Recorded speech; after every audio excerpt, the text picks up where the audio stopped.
Praise the Lord. எனக்கு அன்பான தேவ பிள்ளைகளே, தேவ ஜனமே, இந்த நாளிலே உங்களை சந்திப்பதிலே மிகுந்த சந்தோஷம். யோவான் எழுதின சுவிசேஷம் 10ஆம் அதிகாரம் 9வது வசனத்திலே வாசிக்கிறோம். நானே வாசல், என் வழியாய் ஒருவன் உட்பிரவேசித்தால் அவன் ரட்சிக்கப்படுவான், அவன் உள்ளும் புறம்பும் சென்று மேய்ச்சலை கண்டடைவான். தேவ ஜனமே, கர்த்தருடைய வார்த்தை இங்கே தெளிவாய் சொல்லுகிறது, நானே வாசல். ஒரு வீட்டை எடுத்துக்கொள்வோமானால், பழைய காலங்களில் சில வாசல்கள் அங்காங்கே இருக்கும். முன்பாகவும் போகலாம், பின்பாகவும் உள்ள வரலாம். இப்படி பல வித வாசல்கள் உண்டு. ஆனால் எது நேரான வாசல் என்றால், முன்னே சென்று உள்ளே போவதுதான் சரியான ஒரு வாசலாய் அது இருக்கும். இன்றைக்கு பலவிதமான வாசல்கள் இந்த உலகத்தில் உண்டு தேவ பிள்ளையே. ஆனால் கர்த்தருடைய வார்த்தை நமக்கு சொல்லுகிறது, நானே வாசல். இயேசுவே நமக்கு வாசலாய் இருக்கிறார். அப்போது நானே வாசல் என்று சொல்லுகிற கர்த்தர் சொல்லுகிறார், என் வழியாய் ஒருவன் உட்பிரவேசித்தால். அப்போ நீ இந்த பாதையில் போனால் மாத்திரம்தான் உனக்கு ரட்சிப்பு உண்டாகும். ரட்சிப்புக்கு பல வழிகளை தேடுகிறதான நபர்கள் உண்டு.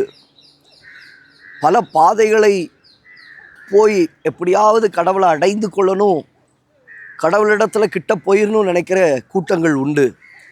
இல்லை, இயேசுவே வழி. வேதம் தெளிவாய் சொல்லுகிறது. இயேசு சொன்ன வார்த்தை, நானே வழியும் நானே சத்தியமும் நானே ஜீவனமாய் இருக்கிறேன்.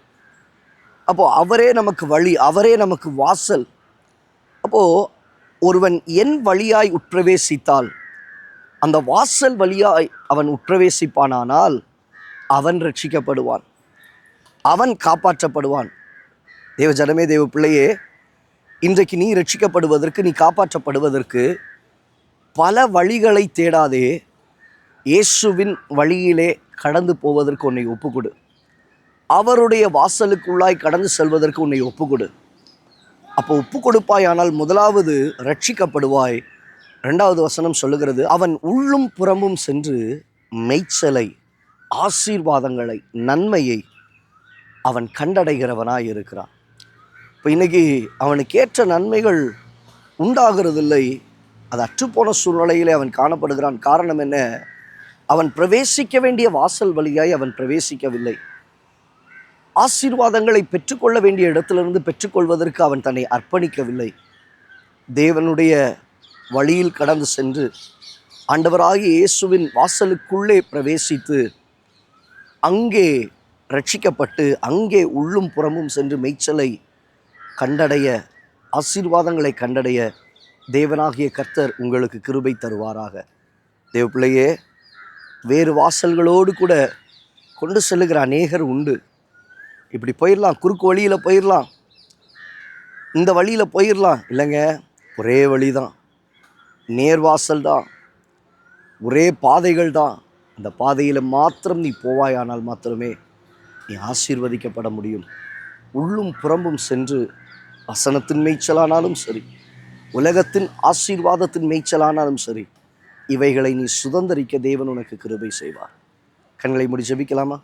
நல்ல தகப்பனே, இந்த வார்த்தைகளை கேட்ட உம்முடைய பிள்ளைகளுடைய வாழ்க்கையில் உம்முடைய வாசல் வழியாய், நீரே வாசல் என்பதை அறிந்திருக்கிறோம், அந்த வாசலுக்குள்ளே பிரவேசிக்க, அங்கே ரட்சிக்கப்படுகிற அனுபவம், அங்கே உள்ளும் புறமும் சென்று மேய்ச்சலை கண்டடைகிற ஆசீர்வாதங்களை சுதந்தரிக்கிற அனுபவத்தை உம்முடைய பிள்ளைகளுக்கு தாரும்.